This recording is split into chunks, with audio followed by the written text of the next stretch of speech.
Kita akan buka ibadah pagi hari ini dengan nyanyian pembuka di KPPK nomor 59, Kau Termulia.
Kebaktian minggu ini berlangsung dalam pengakuan bahwa pertolongan kita adalah dalam nama Tuhan yang menjadikan langit dan bumi yang tetap setia untuk selama-lamanya. Amin.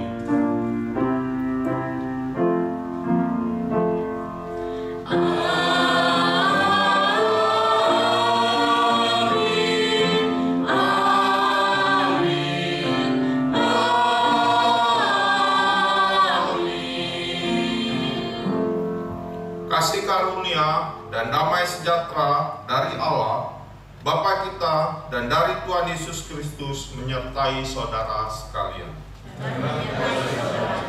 Silakan duduk. Marilah kita membaca nats pembimbing. Nats pembimbing yang terambil dari Matius 14 ayat 33. Matius 14 ayat 33. Dan orang-orang yang ada di perahu menyembah Dia. Katanya, sesungguhnya Engkau anak Allah. Marilah kita akan masuk dalam doa pengakuan dosa. Mari kita berdoa.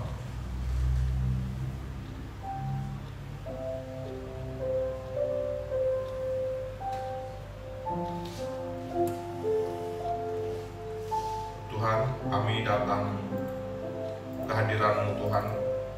Kami yang berdosa Tuhan, datang meminta ampunan dari-Mu Tuhan. Tuhan, kami mengakui semua dosa kami Tuhan di hadapan-Mu Tuhan. Kau yang tahu semua dosa kami Tuhan. Kau ampuni Tuhan. Kami menyesal Tuhan melakukan semua dosa ini Tuhan. Tuhan, Kau ampuni dosa-dosa kami ini Tuhan. Dalam nama anak-Mu Tuhan Yesus kami berdoa. Amin. Nah, kita akan sebagai respon dari pengakuan dosa kita nyanyikan lagu penyesalan. Lagu penyesalan terambil dari KJ nomor 28 ayat 1 sampai 3. Ya Yesus, tolonglah.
Jemaat sekarang sekalian diundang bangkit berdiri.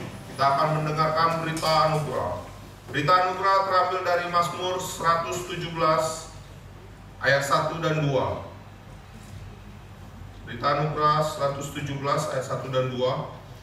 Pujilah Tuhan, hai segala bangsa, megahkanlah Dia, hai segala suku bangsa, sebab kasih-Nya hebat atas kita, dan kesetiaan Tuhan untuk selama-lamanya. Haleluya. Jemaat saling memberi salam damai dan mengucapkan salam damai.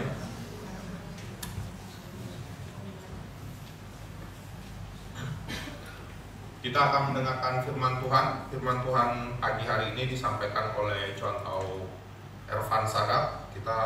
Tapi sebelumnya kita akan nyanyikan nyanyian jemaat terambil dari KPPK nomor 417, seperti rusa rindu air.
Sungguh seperti pujian yang kami naikkan, kerinduan hati kami datang untuk beribadah adalah untuk memuji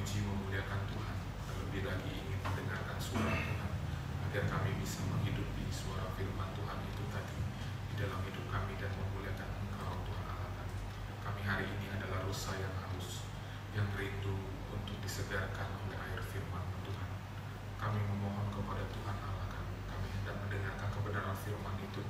Maka daripada itu Tuhan, kami hendak memfokuskan hati dan pikiran kami, mata dan telinga kami kepada kebenaran firman, sehingga ketika firman Tuhan kami dengarkan dengan sesama dan kami diterima di dalam hati kami yang baik, maka firman itu akan tertanam, ia akan mengakar kuat, bertumbuh tinggi dan berbuah lebat demi kemuliaan nama Tuhan. Pun juga hamba-Mu yang hari ini menyampaikan kebenaran firman-Mu, hamba menyandarkan diri pada naungan Allah Roh Kudus. Sucikan dan kuduskanlah hamba-Mu ini, sehingga hamba menjadi alat yang layak dan yang kudus, yang berkenan untuk Engkau pakai. Dan biarlah Tuhan, nama Roh Kudus Tuhan yang menyertai hamba-Mu untuk berbicara, sehingga biarlah isi hati Tuhan yang disampaikan kepada jemaat. Dan juga Tuhan, hamba-Mu hendak memohon, sembunyikan hamba-Mu ini jauh di balik kaki salib-Mu, biar kemuliaan-Mu Tuhan yang tampak, bukan kemuliaan hamba-Mu. Di dalam nama Tuhan Yesus kami mengucap syukur dan berdoa. Amin. Pembacaan Alkitab. Antara bacaan terambil dari Mazmur nomor 85 ayat 9 sampai 14. Mazmur nomor 85 ayat 9 sampai 14. Aku mau mendengar apa yang hendak difirmankan Allah Tuhan. Bukankah Ia hendak berbicara tentang damai kepada umatnya dan kepada orang-orang yang dikasihinya, supaya jangan mereka kembali kepada kebodohan. Sesungguhnya keselamatan kepada orang-orang yang takut akan sehingga kemuliaan Dia di negeri kita. Kasih dan kesetiaan akan bertemu, keadilan dan damai sejahtera akan bercium-ciuman. Kesetiaan akan turun dari bumi dan keadilan akan menjemur dari langit. Bahkan Tuhan akan memberikan kebaikan dan negeri kita akan memberi hasilnya. Keadilan akan berjalan di hadapannya dan akan membuat jejak kakinya menjadi jalan. Mari jemaat Tuhan, saya mengajak kita membuka bacaan Injil kita yang terambil dari kitab Injil Matius pasal yang ke-14. Kita juga akan membacanya secara responsoria, ayat yang ke-22. Bapak Ibu Saudara sekalian, ayat yang ke-23 demikian seterusnya sampai ayat yang ke-33. Sekali lagi kita buka bersama di dalam kitab Injil Matius pasal yang ke-14 ayat yang ke-22 sampai ayat yang ke-33. Sudah menemukan, amin? Baik, kita akan baca bagian firman Tuhan ini secara responsoria. Injil Matius pasal yang ke-14 ayat yang ke-22 sampai ayat yang ke-33. LAI memberi judul Yesus berjalan di atas air. Begini bunyi firman Tuhan. Sesudah itu Yesus segera memerintahkan murid-muridnya naik ke perahu dan mendahuluinya ke seberang. Sementara itu Ia menyuruh orang banyak pulang.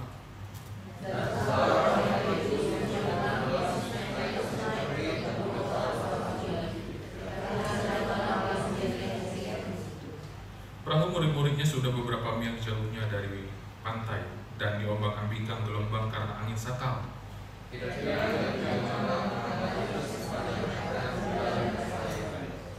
Ketika murid-muridnya melihat Dia berjalan di atas air, mereka terkejut dan berseru, "Itu hantu!" lalu berteriak-teriak karena takut.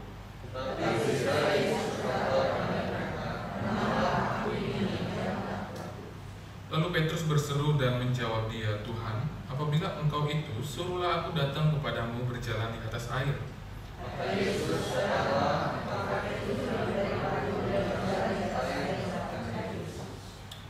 Tetapi ketika dirasanya tiupan angin dan mulai tertenggelam, lalu berteriak, "Tuhan, tolonglah aku."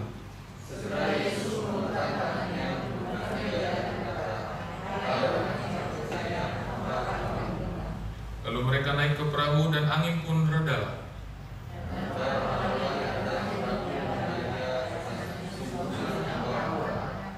Demikianlah pembacaan firman Tuhan. Yang berbahagia adalah kita yang membaca, merenungkan, serta melakukan firman Tuhan dengan sukacita dalam hidup kita sehari-hari. Haleluya. Haleluya.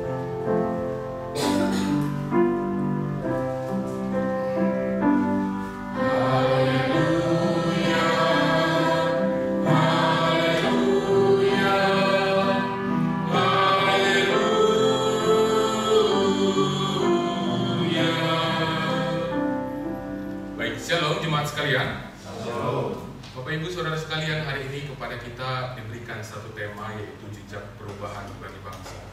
Kalau mendengar temanya, ini sesuatu yang sangat besar begitu ya. Jadi kita diajak untuk merubah bangsa kita, bangsa Indonesia ini. Tentu hal ini terkait dengan sudah masuknya kita di bulan Agustus, dan ini sudah mulai mendekati masa-masa perayaan HUT kemerdekaan Indonesia begitu ya.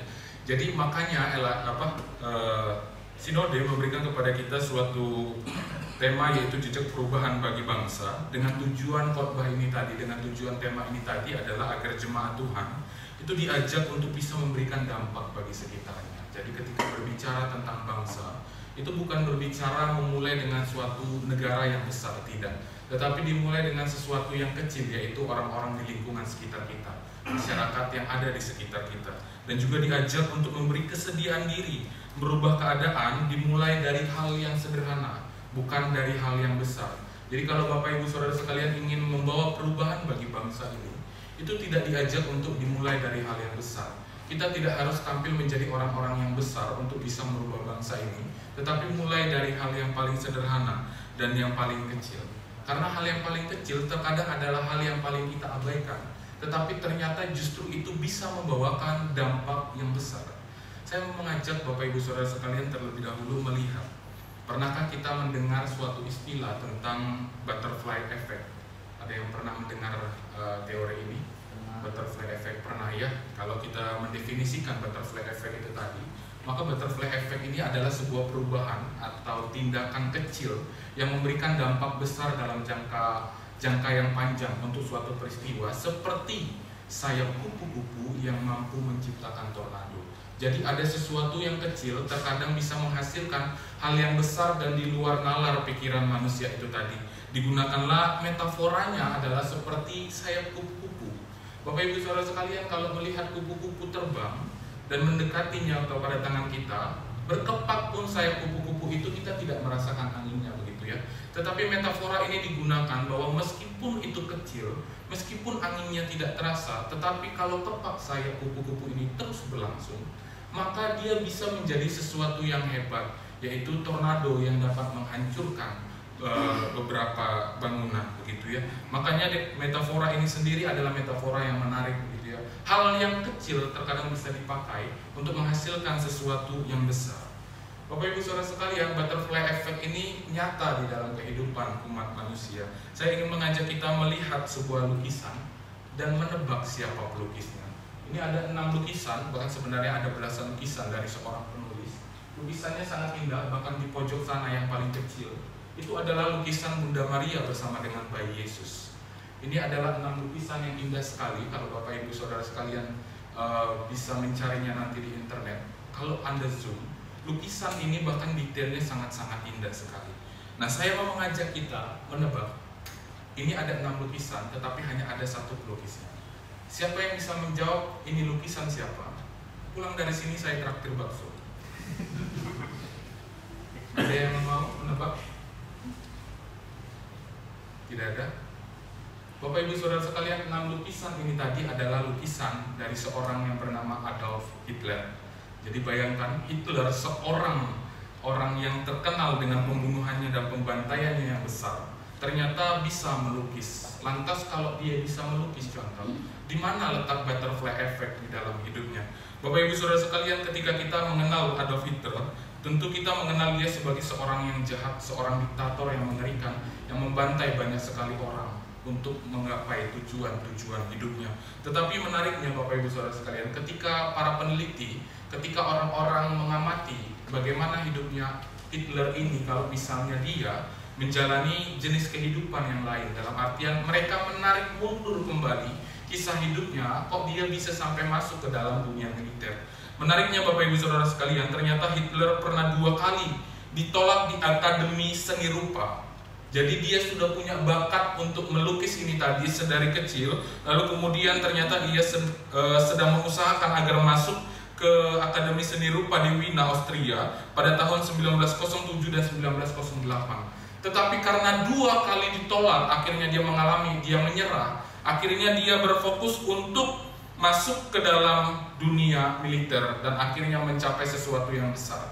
yaitu menjadi seorang pemimpin militer yang begitu luar biasa kejam. Bapak Ibu Saudara sekalian, bukankah ini adalah hal sepele? Hanya karena tidak masuk sekolah seni, seseorang berubah menjadi orang yang terkenal kejam. Hanya karena 2 kali ditolak masuk sekolah seni, orang berubah menjadi sesuatu yang besar. Hal sepele dimulai karena penolakan dan berakhir pada perang dunia dan pembantaian terhadap jutaan orang. Bahkan sampai sekarang orang-orang Yahudi itu terkenalnya takut sama Hitler dan sangat membenci bahkan mengutuk Hitler, karena mereka, suku mereka itu adalah suku yang dibantai oleh Hitler itu sendiri. Nah, Bapak Ibu Saudara sekalian, bukan hanya Hitler yang mengalami butterfly effect, tetapi juga ada Petrus. Kisah yang baru saja kita baca tadi adalah satu kisah, satu dari sebagian banyaknya kisah mengenai Petrus, di mana Petrus ini sendiri mengalami sesuatu yang baru. Kisah ini menjadi sesuatu yang baru bagi dirinya di kemudian hari. Kisah ini tadi, Bapak Ibu Saudara sekalian, bahkan menurut saya adalah kisah yang sangat memalukan bagi Petrus sendiri. Karena kalau Bapak Ibu Saudara sekalian bandingkan kisah di dalam kitab Matius ini mengenai Petrus yang tenggelam ini tadi, itu tidak ditulis di dalam kitab Injil yang lain. Bahkan di Injil Markus itu sendiri. Jadi Injil Markus itu ditulis oleh Markus, tetapi sumbernya itu adalah dari Petrus itu sendiri. Jadi saya yang ngomong sebagai Petrus, Markus itu nulis. Markus itu hanya menuliskan, Petrus itu hanya berbicara tentang Yesus itu berjalan di atas air, lalu kemudian disingkat sama dia. Disingkatnya dalam artian adalah lalu kemudian naiklah ia ke perahu, dan kemudian angin itu pun reda dan mereka pergi ke pantai. Mengapa Petrus melakukan hal itu? Karena dia udah kepalang palu. Tetapi Matius ini sebagai seorang teman begitu ya, mungkin usil ingin menunjukkan, ayo ini loh ada kelemahan teman-temanmu. Tetapi Bapak Ibu Saudara sekalian, Petrus yang seperti demikian sebagai seorang yang mengalami kekhawatiran, orang yang dikatakan oleh Tuhan adalah orang yang bimbang, penakut, ternyata pada akhirnya karena satu peristiwa ini dan peristiwa-peristiwa lain mengalami perubahan yang besar di dalam hidupnya. Dia bukan lagi seorang penakut, tetapi di dalam surat 1 Petrus 5 ayat yang ke-7, Petrus berkata kepada umat Tuhan, serahkan segala kekhawatiranmu, ketakutanmu, kecemasanmu kepada Tuhan, karena dialah yang akan memberikan kepadamu perlindungan. Berubah dari orang yang awalnya penakut, orang yang memiliki kecemasan, orang yang bimbang, ternyata menjadi orang yang menguatkan orang-orang lain. Perubahan itu terjadi karena satu peristiwa dan peristiwa-peristiwa lain, dan tentu saja peristiwa itu pun didukung oleh sebuah sikap, didukung oleh juga perbuatan-perbuatan ajaib Allah. Kisah ini Bapak Ibu Saudara sekalian bukan hanya berdampak kepada Petrus. Orang yang mengalami butterfly effect dari kisah ini bukan hanya Petrus. Saya sendiri juga mengalami kisah ini. Ketika kemarin melihat teks bagian firman Tuhan ini, saya tertawa tergelitik sendiri. Mengapa? Karena saya sudah pernah bilang ya, kalau saya dulu di kelas khotbah, itu khotbahnya paling jelek. Nah, teks khotbah yang saya khotbahkan itu ini. Jadi ketika saya melihat teks khotbah ini lagi, terus kemudian melihat catatan saya yang lama, saya menyadari betapa memalukannya diri saya, betapa saya tidak berusahanya untuk menggali bagian firman Tuhan ini, tetapi lalu kemudian menghasilkan nilai yang buruk. Dan setelah mendapatkan nilai yang buruk itu tadi, saya merasakan bahwa saya harus berubah. Teks ini kemudian menjadi pemicu bagi diri saya untuk saya berubah. Bahkan kemarin ketika ke Bandung sempat menyempatkan diri untuk datang ke rumah orang tua wali. Beliau adalah yang mengajari saya khotbah. Ketika dia berbicara kepada saya, "Mas, dulu kamu ketika di kelas saya dapat nilainya A kan ya?" "Enggak, Pak. Saya anak Bapak nilainya yang paling jelek di kelas, Bapak pikir." "Oh iya ya, tapi kamu kayaknya sekarang udah bisa khotbah." "Ya puji Tuhan lah Pak, meski nggak bagus-bagus banget, Tuhan bekerja, Tuhan mengubahkan, Tuhan mengubahkan." Dari sesuatu yang kecil, dari sesuatu yang sepele Bapak Ibu Saudara sekalian. Dan itulah yang Tuhan Allah hendaki di dalam hidup kita. Allah juga hendak memanggil kita untuk membawa perubahan, dimulai dari hal-hal yang kecil. Dimulai dari hal-hal yang kecil, hal kecil yang kemudian hari kita tidak ketahui ternyata bisa membawa perubahan, membawa dampak yang besar, bahkan bagi bangsa dan negara kita ini sendiri, Bapak Ibu Saudara sekalian.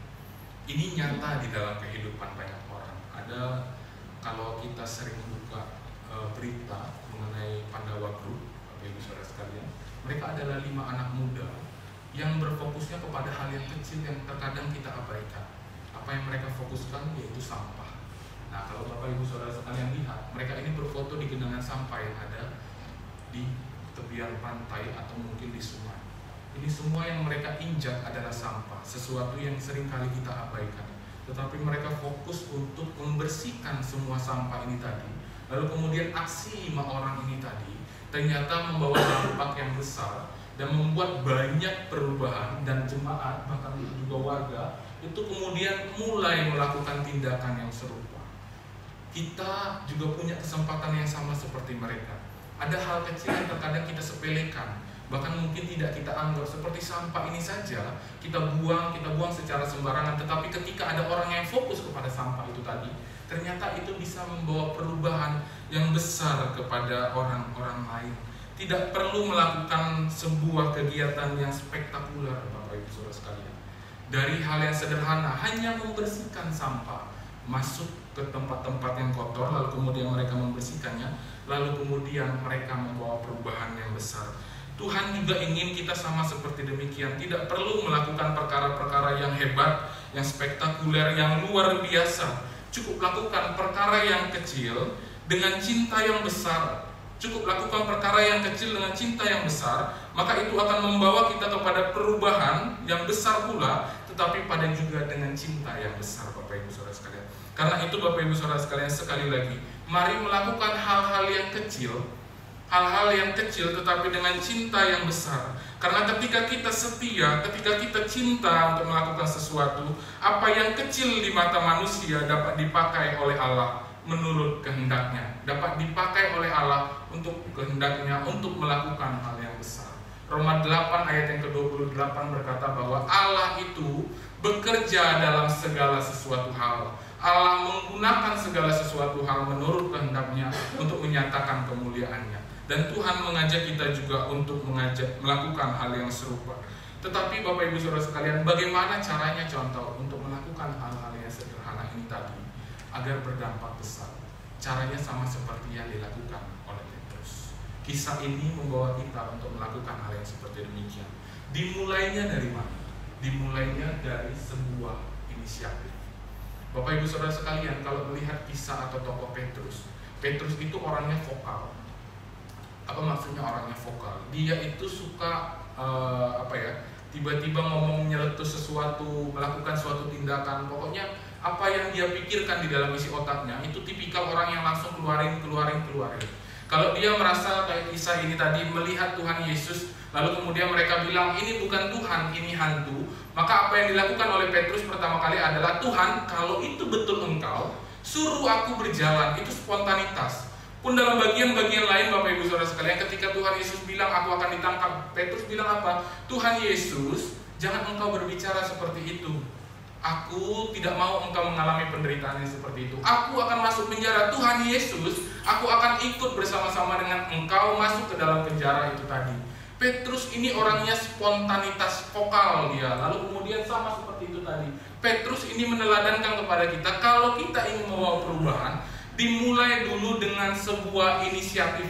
Apa yang ada di dalam pikiran kita, nyatakan, tuangkan, lalu kemudian lakukan. Tuhan, apabila itu Engkau, suruhlah aku datang kepadamu. Petrus memulainya dengan sebuah inisiatif. Karena kalau tidak pernah ada inisiatif atau ide, Bapak Ibu Saudara sekalian, tidak akan pernah ada perubahan. Segala perubahan dimulai dari sebuah ide yang kecil, dari sebuah perhatian yang kecil, dari sebuah inisiatif yang hendak kita lakukan. Semuanya diubah dari sesuatu yang kecil. Kalau kita punya ide, nyatakan ide itu tadi menjadi sebuah inisiatif. Apa inisiatif kita di dalam dunia ini? Apa yang menjadi inisiatif kita? Apa yang menjadi semangat kita? Apa yang menjadi kecintaan kita? Apa yang menjadi kemauan kita terhadap perubahan akan sesuatu? Ayo nyatakan inisiatif itu tadi. Bapak Ibu Saudara sekalian, saya kira gereja kita juga melakukan perubahan-perubahan ini dari hal yang sepele, saya kira ya. Dari hal yang sepele gereja kita mulai berubah secara perlahan.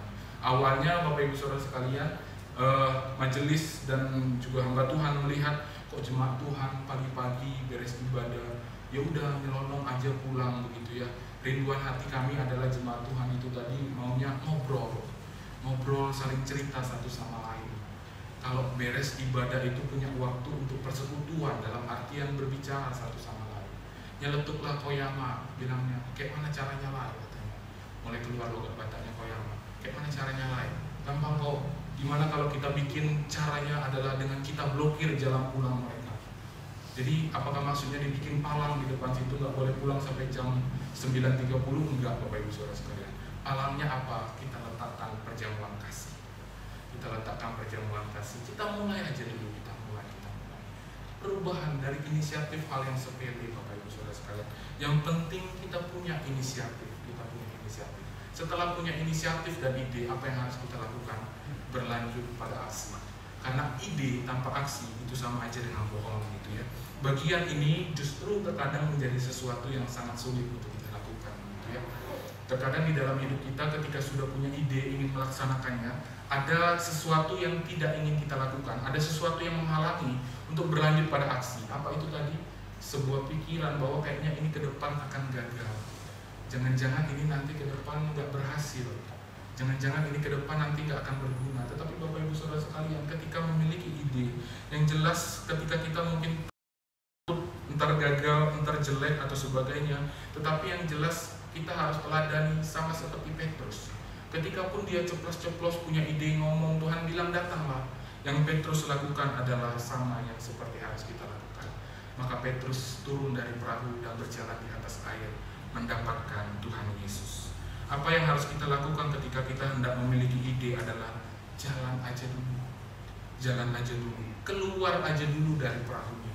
Jadi yang mau saya ajak adalah kerjakan saja dulu kalau kita punya ide. Kalau kita punya ide, kerjakan aja dulu, kerjakan aja dulu. Entah itu nanti hasilnya gimana, itu nggak usah khawatir. Yang penting kita kerjakan dulu. Kita kembali kepada gereja kita dan ide itu tadi. Bapak Ibu Saudara sekalian, ketika ide itu dimulai, tentu harus ada orang-orang yang berkorban. Dimulai dengan yang memberikan ide, dimulai dengan yang mengusahakan ide itu tadi. Majelis jemaat berusaha dengan sedemikian rupa, ayo kita sediakan. Majelis ganti-gantian untuk menyediakan. Tetapi ternyata sekarang bukan hanya majelis lagi yang menyediakan. Jemaat Tuhan juga mulai berkemurahan hati untuk memberikan perjamuan kasih. Sekarang saya malah bingung untuk menetapkan, Bu, gak apa-apa ya, 2 bulan lagi baru ada kosong. Jadi selalu kalau ada orang yang beres perjamuan kasih, contoh saya mau kasih minggu depan, ada gak ya kosong gak ya minggu depan? Enggak Bu, baru 2 bulan lagi kosong. Mulai lagi patah semangat, tetapi saya bilang gak apa-apa Bu, nanti di akhir bulan ini aja untuk melaksanakan itu tadi. Dari hal yang sepele ketika dikerjakan dengan aksi, yang penting kita keluar dulu, yang penting kita berjalan terlebih dahulu. Jangan mikirin konsep atau mikirin kegagalannya. Kerjakan saja dulu. Karena ada sebuah penelitian seperti ini, Bapak Ibu Saudara sekalian. Dibagilah satu kelas, dibagi 2 kelompok mahasiswa untuk melakukan suatu penelitian, yaitu penelitiannya adalah mengambil gambar, gitu ya, mengambil gambar atau fotografi. Jadi 2 mahasiswa ini dikumpulkan, diberikan tugas kepada mereka. Kelompok yang pertama adalah kelompok yang harus mengambil gambar sebanyak-banyaknya. Lalu kemudian setelah sebanyak-banyaknya, pilihlah satu gambar yang menurut mereka bagus, lalu kemudian akan dikumpulkan secara kuantitas. Ambil foto secara sebanyak-banyaknya, lalu kemudian nanti gunakan foto itu, kumpulkan satu foto masing-masing siswa. Kelompok yang lain digunakan adalah kelompok yang harus melihat secara kualitas. Jadi tidak boleh mengambil banyak foto, tetapi harus menggunakan sedikit saja, mengambil sedikit. Tetapi bangunlah konsepnya, bangunlah segala sesuatunya, lalu kemudian kumpulkan gambar itu.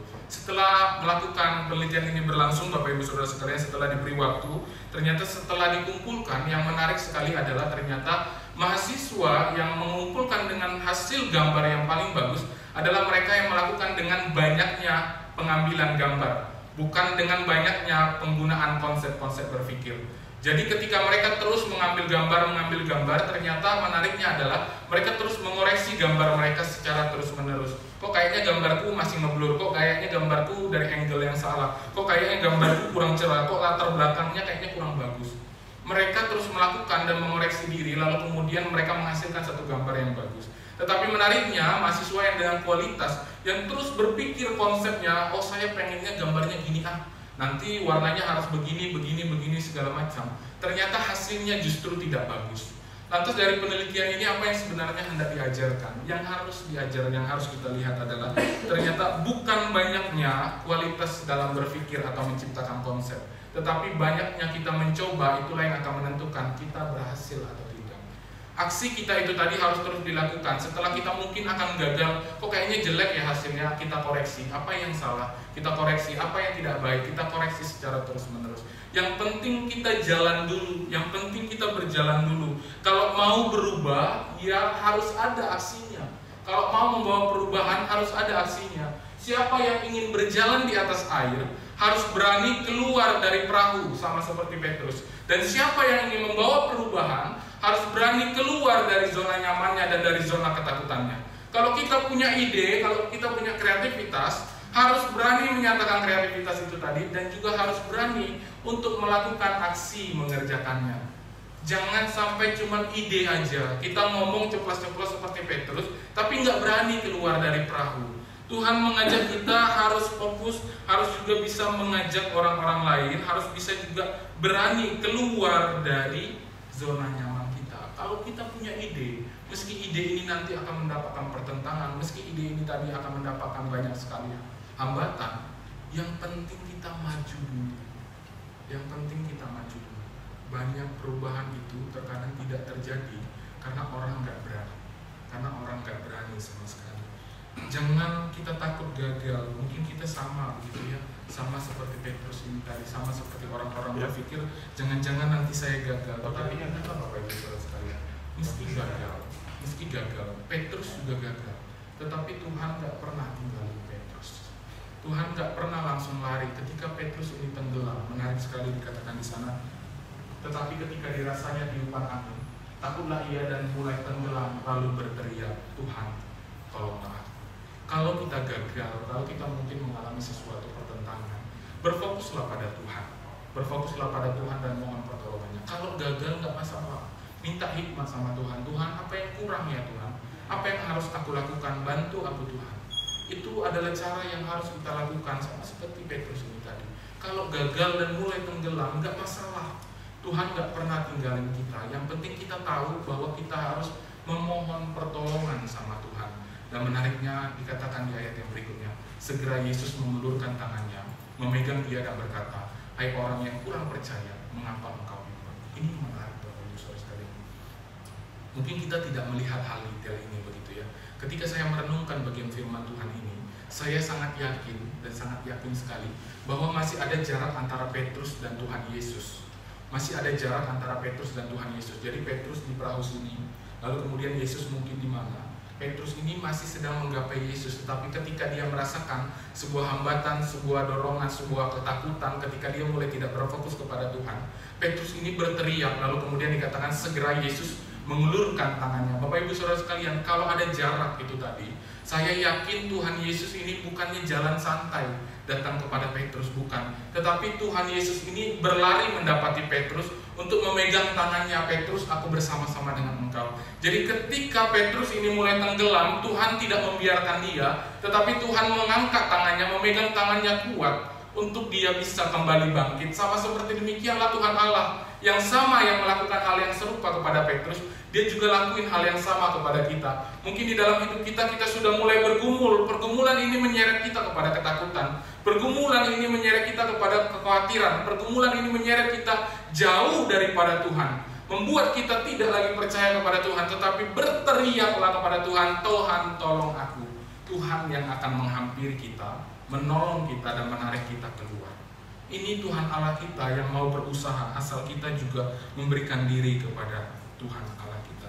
Dia berlari menghampiri kita, dia berlari menghampiri kita. Allah kita adalah Allah yang seperti demikian. Ketika kita berseru, Allah tidak pernah diam dan dia tidak pernah jauh. Dia berlari memegang kuat tangan kita.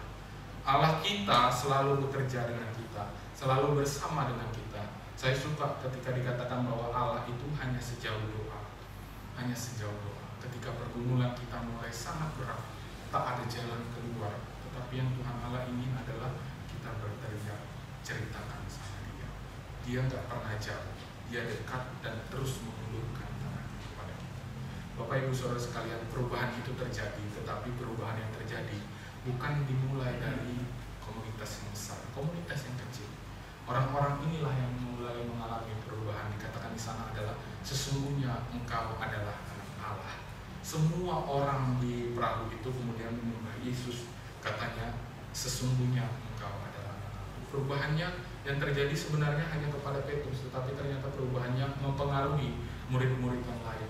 Perubahan bagi bangsa tidak akan pernah dimulai jika kita tidak terlebih dahulu yang berubah. Jadi kitanya dulu yang berubah. Kalau kitanya sudah, maka kita bisa membawa perubahan dari hal-hal yang sepele. Contoh caranya gimana? Caranya gampang. Kita semua punya kemampuan. Tuhan berikan kepada kita kemampuan. Kita semua di sini kebanyakan adalah seorang pedagang, Bapak Ibu Saudara sekalian. Latar belakang kita kebanyakan adalah seorang pedagang. Kita punya pengalaman hidup bagaimana caranya berdagang gitu ya. Nah, bapak-bapak yang punya buka toko gitu ya, yang punya usaha dagang, belajar kalau sudah punya usahanya dan ternyata usahanya sudah stabil, coba pakai usaha itu tadi, bagaimana pengalaman hidup kita untuk membangun toko itu tadi, pakai semuanya menjadi alat untuk kita sampaikan.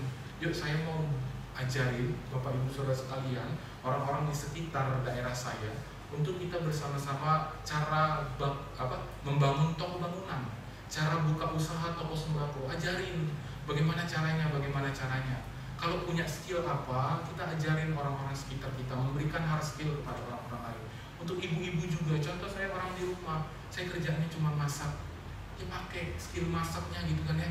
Ibu-ibu di sini nggak ada masakannya yang nggak enak. Saya gemuk kayak gini, ini juga nggak bisa lagi dikancing. Leher saya udah mulai lebar lagi, Bapak Ibu Saudara sekalian. Karena ibu-ibu di sini sudah masak itu dioper ke pastori. Contoh belum makan kan, nih daging babi, satu orang. Contoh belum makan kan, nih ayam, satu orang lagi. Contoh belum makan kan, yuk makan. Yang tadi 2 belum dimakan sudah diajak makan keluar. Nah, Bapak Ibu Saudara sekalian, kalau kita punya skill, ibu-ibu punya skill memasak, buka kegiatan PKK begitu ya. Kita berikan hard skill kepada orang-orang lain. Kalau kita punya kemampuan mungkin memasak apa, sesuatu yang bisa kita dijadikan sebagai usaha, kita pakai itu tadi untuk mengajari orang, agar orang lain bisa membangun usaha. Jadi orang lain ketika sudah punya skill bangun usaha, terjadi perubahan yang besar. Sepele, skill memasak kita mungkin tidak kita pandang begitu ya, ini cuma untuk di rumah, ternyata enggak. Itu bisa dipakai untuk hal yang besar dari sesuatu yang kecil. Bukan tidak mungkin bisa ini tadi. Yang penting kita dengan hati yang besar, dengan iman yang kuat, dengan kemauan yang mau melakukannya. Anak-anak muda ngerasa contoh aku harus ngapain. Anak-anak muda yang cerdas, yang belajar, yang pintar, yang punya skill apapun, baik itu komputer, baik itu apapun, belajarlah membuka kegiatan sosial, rumah belajar. Banyak orang-orang yang tidak bisa baca. Nah, kamu yang memberi kesediaan diri untuk mengajari mereka membaca. Gereja pun juga harus melakukan hal yang serupa. Gereja yang baik mulai terbuka untuk membangun masyarakatnya, bukan berdiam diri hanya di dalamnya saja, tetapi membangun kepada orang-orang di sekitarnya. Dulu skripsi saya itu sebenarnya adalah sebuah skripsi bertema sosial sekali. Sampai ketika sidang skripsi itu habis-habisan saya dihajar dengan dengan dosen pengujinya gitu ya. Kamu mengapa melakukan tindakan ini? Kamu menyerang gereja tempat kamu ini ya? Kamu ingin menjatuhkan gerejamu ya? Tetapi saya bilang seperti ini, saya kira gereja yang baik, dan ketika mereka dalam keadaan yang kondisi jemaatnya sudah mulai baik, kita membangun jemaatnya semakin hari semakin bertumbuh, baik secara kualitas dan kuantitas. Kualitas mereka pun berbicara tentang iman dan keadaan ekonomi kita. Mereka, saya kira gereja yang baik bukan hanya berfokus kepada di dalam, tetapi juga berfokus kepada orang sekitarnya. Nah, gereja tempat saya untuk melakukan penelitian, saya bilang adalah gereja yang luar biasa baik. Mereka punya skill, mereka punya kemampuan, mereka biasa pernah melakukan satu kegiatan tetapi ternyata berhenti. Saya bilang, ayo bangun kembali sebuah kegiatan di mana kegiatan ini tadi bisa membangun ekonomi masyarakat. Lalu kemudian kamu ingin membangun hidupnya tentang diakonia saja, kamu tidak menginjili mereka. Saya tidak berbicara bahwa penginjilan itu diabaikan, bukan. Tetapi bisa juga melalui hal itu tadi mereka melihat ternyata gereja itu berperan besar kepada orang-orang lain. Saya kira gereja pun pada masa-masa ini mengalami kemunduran. Dulu gereja mengatur segala sesuatu, gereja berperan besar bagi negara. Sekarang pertanyaannya, apa peran besar gereja kita? Apa peran gereja kita kepada masyarakat sekitar kita? Saya kira kita harus mulai memperhatikan apa yang bisa saya lakukan kepada masyarakat sekitar. Bapak Ibu Saudara sekalian, sekali lagi, Allah memberikan kepada kita suatu kesempatan untuk kita bisa membangun bangsa dan negara ini. Semua kembali kepada inisiatif kita, kemauan kita, iman kita dan kecintaan kita itu ada atau enggak. Itu aja. Semuanya dimulai dari hal yang kecil, lalu kemudian akan berdampak besar. Demikian kebenaran firman Tuhan bagi kita. Mari saya mengajak kita bersatu di dalam doa. Kami bersyukur dan berterima kasih kepada Tuhan Allah kami. Hari ini kami belajar suatu kebenaran yang luar biasa. Seperti Petrus yang berjalan di tengah badai ketika ia menghadapi sedang menguji imannya Tuhan. Kami juga ingin sama seperti demikian. Petrus memulai inisiatifnya dari hal yang sepele yang mungkin hanya terlontar sepintas. Tetapi engkau menggunakan ide itu tadi, hal yang kecil itu tadi, untuk menyatakan sesuatu hal yang besar, mengubah Petrus menjadi orang yang hebat. Kami juga sama seperti demikian Tuhan. Hendak membangun diri kami, menggunakan diri kami, menjadikan diri kami yang kami memiliki skill untuk bisa berdampak bagi masyarakat di sekitar kami, berdampak bagi orang-orang di sekitar kami, sehingga kami membawa perubahan bagi bangsa ini dimulai dari hal-hal yang kecil. Kami ingin Tuhan memiliki inisiatif, memiliki aksi, memiliki kemauan, memiliki juga iman dan keyakinan bahwa ini akan dapat bekerja, pun juga Tuhan memiliki kecintaan yang besar terhadap pekerjaan ini dan kesetiaan yang luar biasa. Kami ingin memiliki itu semua untuk membawa perubahan bagi bangsa dan negara kami. Tolong kami Tuhan, tolong kami. Terlebih juga Tuhan, hari ini kami hendak bersama-sama menyatakan kasih kami kepada saudara kami seiman, kepada mereka Tuhan, jemaat-jemaat Tuhan yang memiliki pergumulan, mereka yang sedang bergumul tentang kesulitan, baik itu tentang kesehatan mereka, ekonomi mereka, ataupun pekerjaan mereka. Tuhan yang kiranya menolong, pun juga keluarga yang mengalami pergumulan-pergumulan. Tuhan, kami memohon kepadamu. Kami tahu Engkau adalah Allah yang maha ajaib, Engkau Allah yang maha kuasa. Tiada suatu apapun yang lebih besar dari kekuatan-Mu Tuhan. Tiada suatu masalah apapun yang lebih besar daripada kemahakuasaan-Mu. Sebab itulah Tuhan kami hendak bersandar. Tuhan yang menyatakan kesembuhan kepada jemaat-jemaat Tuhan yang sedang mengalami kelemahan tubuh dan sedang masuk dalam masa pemulihan. Pakai segala makanan, minuman, obat-obatan, istirahat dan upaya medis untuk menjadi perpanjangan tangan Tuhan menyatakan kesembuhan bagi mereka.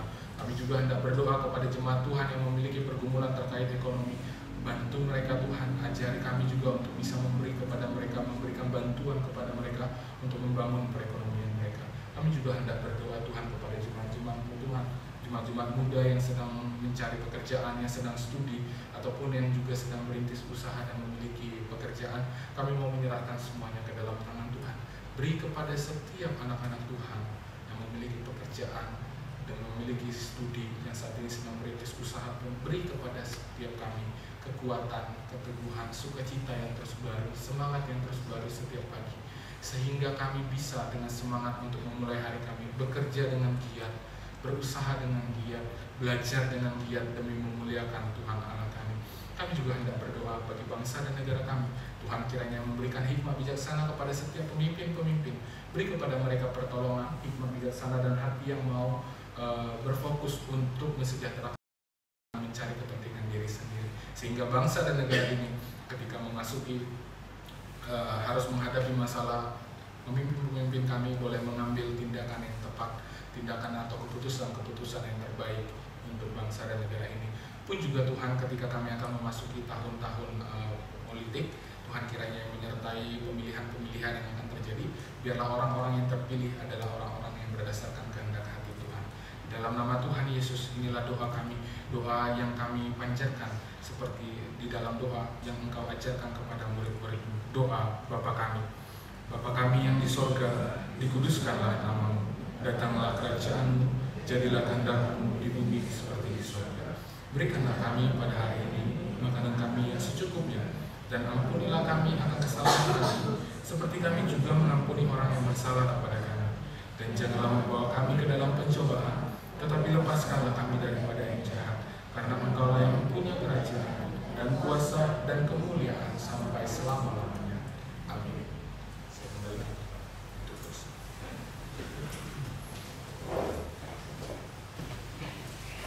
Saya undang bagi berdiri. Marilah kita bersama dengan umat Allah di masa lalu, masa kini, dan masa depan, mengingat pengakuan pada baptisan kita menurut pengakuan iman rasuli. Aku percaya kepada Allah, Bapa yang Maha Kuasa, Khalik langit dan bumi, dan kepada Yesus Kristus, Anaknya Tunggal Tuhan kita, yang dikandung daripada Roh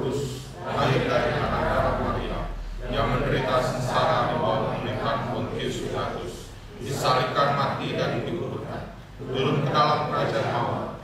Pada hari yang ketiga, bangkit pula dari antara orang mati, naik ke surga, duduk di sebelah kanan Allah, Bapa yang Maha Kuasa. Dan dari sana ia akan datang untuk menghakimi orang yang hidup dan yang mati.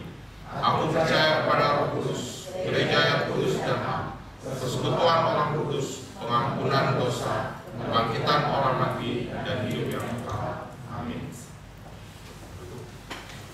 Kita akan masuk dalam pelayanan persembahan.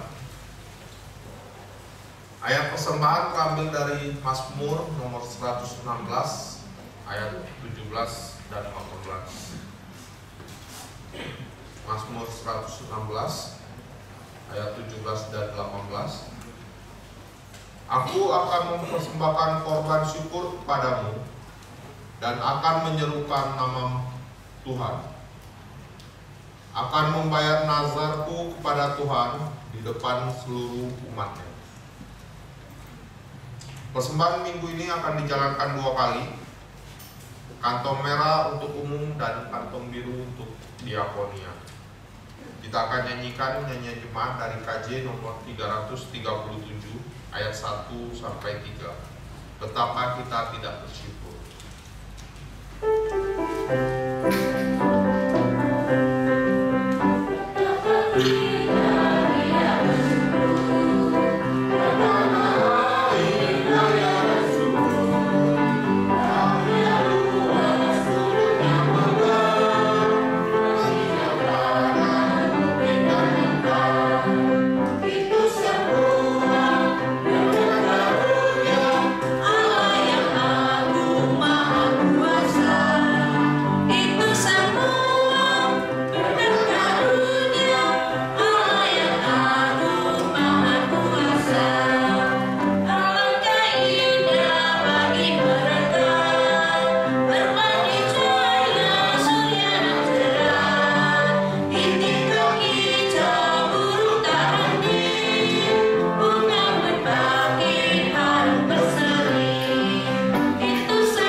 Tuhan Allah yang Maha Kuasa, Allah yang agung, kami mengucap syukur Tuhan untuk semua berkat yang Kau berikan kepada kami, napas kehidupan, udara yang bersih yang dapat kami hirup setiap hari Tuhan.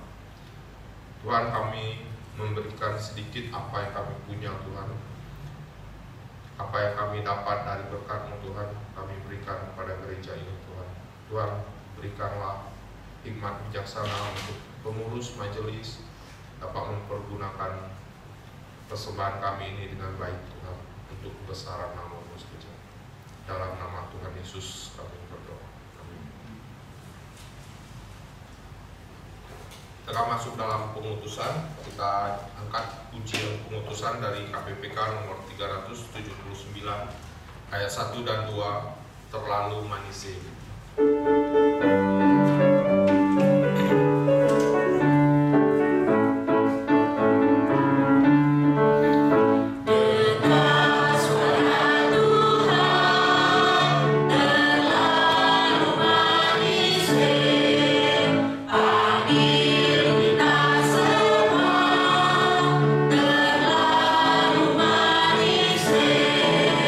Ayo berjalan Tuhan, sungguh senang-senang.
kepada Tuhan.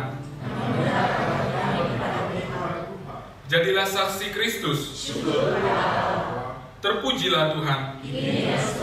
Marilah kita menerima berkat daripada Tuhan. Kiranya kasih karunia dari Allah Bapa, cinta kasih dan damai sejahtera dari Tuhan Yesus Kristus, pertolongan, tuntunan, dan naungan daripada Allah Roh Kudus, itulah yang menyertai kita mulai hari ini, esok, dan sampai selama-lamanya. Amin.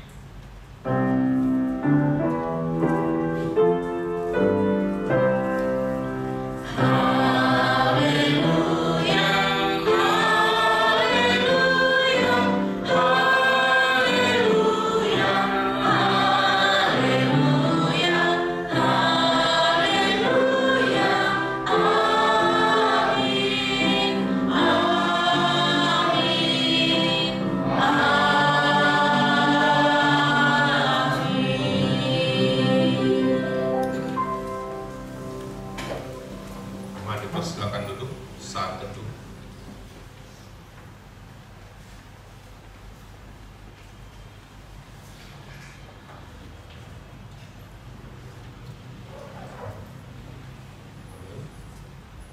Perta jemaat, Majelis Jemaat mengucapkan selamat datang dan selamat beribadah kepada jemaat sekalian, khususnya jemaat baru.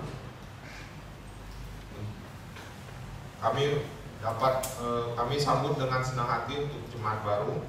Kami undang untuk beribadah bersama kami di tempat ini. Persekutuan doa, segenap jemaat diundang untuk menghadiri persekutuan doa hari Rabu pukul 7 malam di tempat ini. Komisi Wanita akan mengadakan PRT di rumah Ibu Monita pada hari Sabtu tanggal 17 Agustus 2023 pukul 14 WIB. Pembicara Pendeta Andi Huang.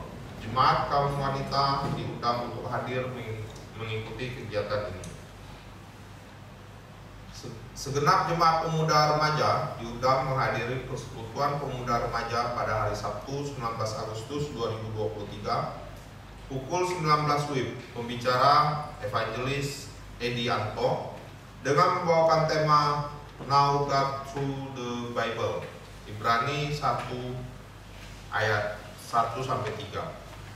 Dan hari Jumat 18 Agustus 2023 pukul 19 WIB, Persekutuan Pemuda Remaja mengadakan event gathering di Resto Cobek Panas Menantu, membawakan tema time management.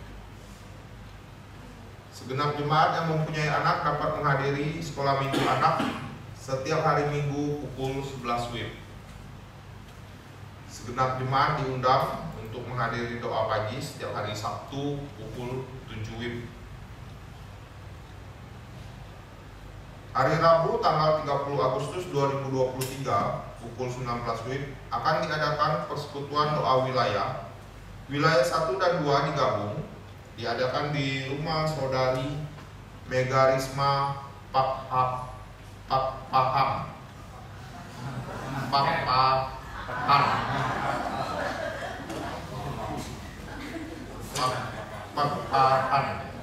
Wilayah 3 diadakan di rumah Ibu Priska Natalia Priskilia. Gereja akan mengadakan persekutuan bahasa Hokkien pada hari Jumat 18 Agustus 2023 pukul 19 WIB. Segenap jemaat diundang untuk mengikuti persekutuan ini. Dalam rangka HUT RI ke-78 dan HUT Sinode DKI ke-35, DKI bekerjasama oleh PMI Provinsi Jambi menyelenggarakan kegiatan donor darah pada hari Minggu 27 Agustus 2023 pukul 8 pagi sampai 12 WIB. Bagi jemaat yang berminat donor darah boleh mendaftarkan diri ke Evangelis Edianto. Ibadah Padang dan perayaan HUT Sekolah Minggu Anak ke-24 akan dirayakan di Pondok Kebun Kito pada hari Minggu tanggal 20 Agustus 2023 pukul 11 WIB. Dihimbau kepada setiap orang tua yang memiliki anak usia sekolah minggu dapat mendaftarkan anak-anaknya dan mengikuti ibadah padang dan perayaan HUT sekolah minggu anak. Dalam rangka memperingati HUT kemerdekaan RI ke-78, maka pada hari Kamis 17 Agustus pukul 16 WIB, gereja akan mengadakan ibadah. Setelah selesai mengikuti ibadah akan dilanjutkan dengan kegiatan perlombaan di lantai dasar. Segenap jemaat dapat mengikuti seluruh rangkaian ibadah dan kegiatan kebersamaan. Selasa 15 Agustus 2023 pukul 19 WIB akan diadakan kebaktian memorial ke rumah keluarga almarhum Pak Harjo. Segenap jemaat diundang menghadiri dan menghibur kepada keluarga yang ditinggalkan. Minggu depan 20 Agustus 2003 menjelang perayaan HUT RI ke-78 dan HUT Sinode GKI ke-35 dihimbau kepada jemaat sekalian untuk berpakaian tradisional atau batik di KU 1 dan 3. 1, 2, dan 3. Dan ada juga permainan alat musik kuceng. Majelis Jemaat GKI mengucapkan selamat ulang tahun kepada saudara-saudari yang berulang tahun pada minggu ini. Pauline Nasyanalani, Agustinus Pratama, Madeline Agustin, Andi Susanto, dan Clara Bella Genzi. Setelah ibadah selesai akan ada perjamuan kasih yang telah disediakan di lantai dasar. Perjamuan kasih minggu ini dipersembahkan oleh saudari Pauline. Tuhan Yesus memberkati. Gereja juga membuka kesempatan bagi jemaat yang mau mempersembahkan hidangan perjamuan kasih di waktu yang akan datang, mendaftar ke Evangelis Ervan Sarap. Terima kasih, Tuhan Yesus memberkati. Kebaktian selesai, kita nyanyikan dalam Yesus.